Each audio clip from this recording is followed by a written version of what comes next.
Christmas was always a big event for my family. Every year, we drove out to my aunt and uncle's house, where I got to see all of my cousins, as well as my grandparents. There's one year I still think about a lot, though, because something happened that I still can't get out of my head. I was only 10 at the time, and I was a relatively shy kid, so meeting new people wasn't enjoyable at all. This year, though, when we arrived at my uncle's house, my oldest cousin introduced all of us to her boyfriend, Drew. Apparently, they'd been together for a few years, and things were getting pretty serious, so she wanted the whole family to get comfortable with him. From what I heard, they met at the college they both went to, which wasn't far, but Drew was from out of state, so my uncle offered him to stay at his house during winter break. Anyway, over the next couple of days, I remember avoiding him as much as possible. I really didn't want to talk to some stranger I didn't know, and I definitely didn't want him to act like he was my big brother. However, my younger brother, who was only 6, was talking to him all the time. It was like they had just become best friends in just 2 days. My parents thought it was cute that my little brother was looking up to him, but I found it to be weird. I don't know. Something about it just made me feel uncomfortable. During the nights, I shared a room with my brother, and I'm assuming Drew and my cousin shared a room on the other side of the house. I asked my little brother, as we were getting ready for bed, why he liked Drew so much, and he just talked about how cool he was. I don't really know what I expected my 6-year-old brother to say, but when he responded, it kind of clicked to my mind that I really should be wondering why Drew wanted to talk to my brother so much, not the other way around. I know this all sounds like it may just be taken into bad context when it could just be a loving, soon-to-be cousin-in-law, but it was just a feeling in my gut that told me something was off. And just 4 days after we had arrived, and on the night of Christmas Eve, my gut feeling was proven to be right. I specifically remember going to bed that night, noticing my brother having a lot more energy, way more than he should have at that time of night. I thought it was because he was excited about Christmas morning, as I was too, and I went to sleep soon after. Sometime hours later, I woke up. I don't know what actually woke me up, as the house seemed silent, but I instantly noticed my brother was not in his bed. My eyes widened, and I looked all around the room, calling out his name in a whisper. I felt protective of my little brother, and I was really worried about him. I almost wanted to cry when I saw that his jacket was missing. We both had been hanging them up on the handles of the closet door, but his was gone. I grabbed mine and rushed downstairs. From the bottom of the steps was a hallway.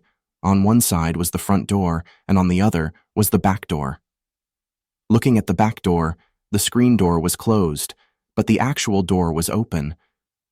I remember being scared, but more than anything, I wanted to make sure my little brother was okay. So I walked outside. Out in the field behind the house, I could see 2 figures, one large and one small. They seemed to be walking away from the house, but it was dark and hard to tell. I walked a bit closer, then gathered the courage to yell my brother's name. Both figures stopped for a moment, and then the smaller one started running towards me. My baby brother ran into my arms. His eyes were watery. I looked back up, and the other figure was still standing in the field, looking in our direction. I led my brother back inside and up to our bedroom. I asked what had happened and what he was doing outside. All he would say was that he was scared of the dark, but Drew wanted to play a game. I didn't know what that meant, but I didn't care. Waking up a 6-year-old and leaving them outside in the middle of the night was not okay. I kept my brother close for the rest of the holiday, but now I wish I had told someone about it. I was a shy kid who didn't want to be the center of any drama, and I didn't think anyone would believe me, so I kept my mouth shut about it. That was a horrible Christmas, though, and I think about it a lot. I've asked my brother years later what that Drew guy was doing, but even now he says he doesn't remember. He only remembers being scared. My cousin never brought him to any more gatherings, so I'm assuming things didn't work out. I'm glad I saved my brother from whatever was going to happen that night, but I think back to it a lot, wishing that I had done more. I lived in Upper Canada at the time, in a well-sized cabin-type home. The holiday season was always my favorite time of the year, as my family would gather at one of our homes, and celebrate Christmas together. Living alone, this was always something to look forward to. I didn't mind being alone, but it was just nice to see some friends and family. Sometimes being in a relatively sizable home, our small family would often either gather at my place or my brother's place, usually taking turns each year. This year, it was my turn to host the family gathering. Most of my family lived on the other side of Canada, though, making it a long drive or a costly plane ride. Typically, though, everyone tries to arrive on Christmas Eve. So, come December 23rd, I called my brother to make sure everything was going as planned. He informed me that our parents may arrive early Christmas morning due to a flight delay, but he was driving and should make it by the night of Christmas Eve. Wishing him safe travels, I said goodnight and went back to bed. Now, if you've ever lived in Canada, especially further north, you know the winters are brutally cold and long. Often, snowstorms and blizzards can form suddenly and last for varied amounts of time.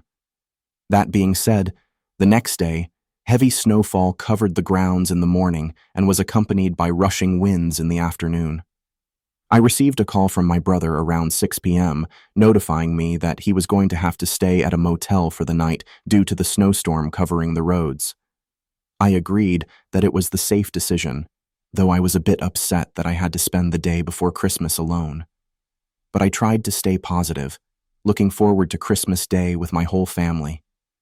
At 10 p.m., I got ready for bed and set an early alarm for 5 a.m., just in case my parents arrived at the airport early. The wind howling outside the house gave me trouble falling asleep, as it was shaking the whole room and making the whole house creak. But as I lay there, annoyed and awake, a soft and rhythmic sound approached from outside the cabin. The wind blowing in all directions at random speeds made the soft 1-2 of the footsteps stand out. They were slow, as you would expect in this kind of weather, but they continued all the way until they reached the wall on the left side of my house. I just lay there with my eyes open, listening to this strange person walking during a blizzard in the middle of the night. A lot of things ran through my head, such as complete confusion and fear of a possible attack. However, I began wondering if it was my brother. Maybe something had happened and his phone didn't have service. Maybe he couldn't find a hotel. The more I had these thoughts, the more I felt I had to find a way to see who it was. In weather like this, nobody could last more than an hour without serious consequences, and I definitely didn't want my brother and his family stuck out there. As I was putting on some heavier clothes, a knock came from downstairs. The odd thing about it was that it was a single knock, and it didn't come from the front door. Hesitantly, I opened my bedroom door and peeked down the stairs. It was far too dark to see anything, but I didn't want to give away my position if it was someone dangerous, so I left the lights off. I walked blindly down the stairs, still listening for any footsteps or sound, but heard nothing aside from the strong winds. As I got to the bottom, I made my way to the front door. While the knock didn't seem to come from the front, I didn't really know what else to do. I'm not sure why, but this was when I really started to get nervous, afraid even. I don't usually say I scare easily, but something just felt very wrong. Approaching the door in silence, I leaned forward and moved the small blinds on the side of the window. A man stood there looking at the door, looking calm and emotionless. But as soon as he noticed me, he began screaming for me to help him, banging on the window as he stared me in the eyes. I jumped back, not expecting such a sudden reaction. My heart started pounding in my chest. The man didn't look well. As in, he looked crazy and he had one hand in his pocket, like he was hiding something. I didn't feel at all comfortable opening the door, but I also didn't want to have the man's blood on my hands for not helping him during a storm like this. "What's wrong?" "How did you get here?" I yelled. A few-second pause followed before the man answered calmly, "I got lost. I just need somewhere to shelter." His shift in attitude was alarming. I stood there thinking for a bit before the man asked me again to let him in, then again and again, getting more aggressive with each word before beginning to hit the door, pounding on it over and over. I ran to the other room to grab my pistol that I kept in case of home defense, Then I went back to the front door, though I stood a good distance away and held my ground, hoping he would just leave if I ignored him. He continued banging for well over a minute, but as I stood there anxiously waiting, I heard again the crunch of footsteps walking around my house. Knowing now that this was for sure a bad situation, I ran upstairs and locked myself in my bedroom. I heard two men start talking soon after, followed by a window shattering and footsteps entering my home. The footsteps scattered around downstairs. I heard things moving and objects clattering before someone began climbing the stairs. My bedroom was the only room upstairs, aside from a half bathroom and closet. Shaking uncontrollably and praying in my head, I held my gun up and aimed at the door as a man approached the other side. "Yeah, he's gotta be in here," the man yelled, almost in a cheerful way. He punched the door once, though it sounded heavy, as if he had hit it with a hammer or maybe even a gun. I couldn't help but make a quiet gasp from the terror of it. The man let out a sick, chuckling laugh, then the other man downstairs yelled something, and both of their footsteps faded away. I sat there with my gun held at the door for probably 15 minutes, with nothing but the sounds of winds blowing downstairs. Clearing the house carefully, I made sure they were gone, then put a small wooden board over the broken window to keep the snow out. The men had taken a few expensive things around the house and left a bit of a mess, but no other harm was done. The blizzard had settled by morning, and I informed my family and the police of the encounter. My brother was angry at himself for not having been there for me, but I assured him it was okay, and he made the right call to not drive in a snowstorm. Despite having the most horrifying encounter in my entire life, I actually had a really enjoyable Christmas with my family. People these days are cruel and awful humans, and to do something like that, to put someone through something like that, especially during the holiday season, is just another level of insanity. Christmas for my family is probably similar to most other families. My wife and I tell our son that Santa brings presents on the night of Christmas Eve, and then, on Christmas morning, we wake up our son and let him open the presents. It's a very typical Christmas, so of course on Christmas Eve, my kid wanted to make cookies for Santa, and we left out a small plate alongside a cup of milk before I sent him to bed. Then, after waiting an hour to make sure he was asleep, I began putting all the gifts under the tree. Once I was finished piling them up, I went over to the small coffee table and took a few bites of the cookies to make it look like Santa came. Feeling satisfied with my work, I turned all the lights off and joined my wife in bed. The next morning, my wife woke our kid up, and he ran downstairs to open his presents. He was so excited, screaming that Santa came. I always love seeing his reaction to the gifts, but it was over after about an hour. He went off to play with his new toys, and my wife and I started cleaning up the wrapping paper and boxes. But that's when I noticed the cookies. Well, the lack of cookies, actually. They were all gone. We had put out a whole plate, and I had only eaten one. Confused, I walked over to my wife and asked her about it, though I knew she was in bed the whole time. She laughed at me, making a joke as if I ate the entire plate. But her smile faded when she realized my concern. I went over to my son and asked him if he had eaten some cookies this morning, but his response only frightened and confused me more. He said he saw Santa eat them last night. Of course, I asked him what he meant, to which he replied that he woke up in the middle of the night and saw someone eating the cookies. I acted calm in front of him, making sure not to give the big secret away, as he was only 6, but I was seriously worried. Now, by the looks of it, my wife was too. It's such a weird, silly situation, but in reality, it was also terrifying, knowing that someone was inside our home. I took a quick look around upstairs, then searched the main floor before going over to the basement. Honestly, I hadn't been in the basement for months. It was unfinished, small, and dirty. The year before, we had our washer and dryer moved from the basement to the ground-level floor. Ever since, we had no reason to go down there, so we just left it as an empty storage room. Anyway, I opened the door and turned on the dim lights. I waited several seconds before going down, thinking that if someone was there, they would make themselves known. With no other noises, I descended into the basement. From my initial look, I didn't see anything out of the ordinary. There were boxes and dust, just like it had been left. But looking closer, a stack of the boxes seemed strangely put together.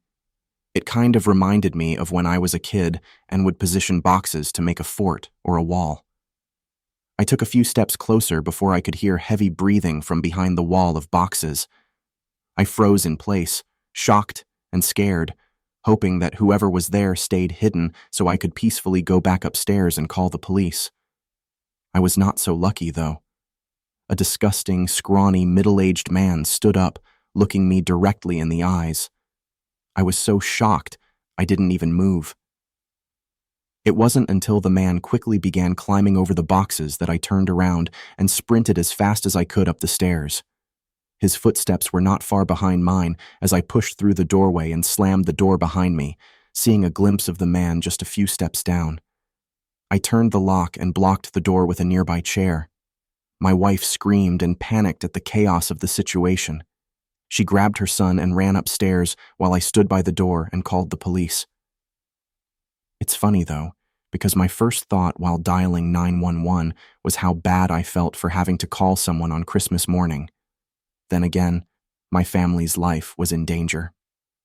As I waited for the cops to show up, the man tried to persuade me to let him go and that he meant no harm. At one point, it even sounded like he was talking to himself. The guy sounded insane. I almost felt sorry for him.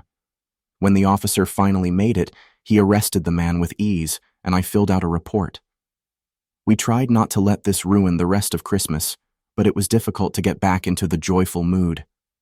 It turned out he'd been squatting in our basement for anywhere between several days and a couple of weeks. He'd been taking some of our food and drinks while we were gone too, which just made me feel sick.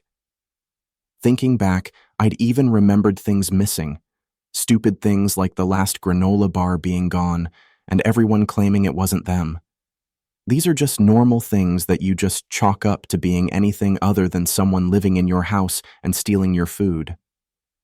Now I get a bad feeling in my gut every time something goes missing, as I remember that creepy guy staring at me and chasing me out of the basement.